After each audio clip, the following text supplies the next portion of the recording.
বিশ্বকাপের ট্রফি আমাদের হাতে উঠবে। দর্শক, পানামাকে 6 গোলের বিশাল ব্যবধানে হারিয়ে সংবাদ সম্মেলনে এসে একই বললেন ভিনিসিয়াস জুনিয়র, যা মুহূর্তে ভাইরাল।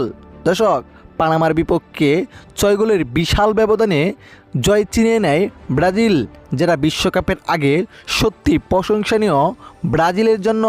দর্শক, ম্যাচ শুরু 2 মিনিটের মাথায় অবিশ্বাস্য গোল করেন ভিনিসিয়াস জুনিয়র, যেটি প্রশংসনীয় গোল।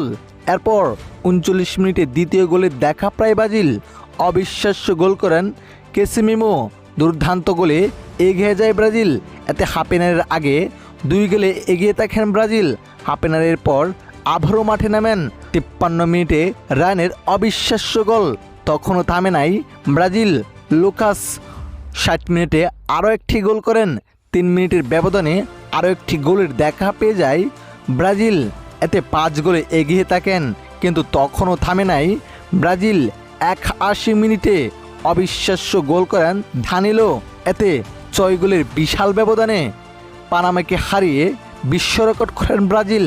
এদিকে পানামার বিপক্ষে 6 গোলের বিশাল ব্যবধানে জিতে সংবাদ সম্মেলনে এসে ভিনিসিয়াস জুনিয়র বলেন, এবারের বিশ্বকাপের ট্রফি আমাদের হাতে উঠবে। আমাদেরকে কোনো দলই হারাতে পারবেন না। আমরা অনেক শক্তিশালী হয়ে মাঠে নেমেছি। তো প্রিয় দর্শক, এবারে বিশ্বকাপকে সত্যি ব্রাজিল জিততে পারবে? জানাবেন আপনার মতামত এই ভিডিওর কমেন্ট বক্সে। ধন্যবাদ।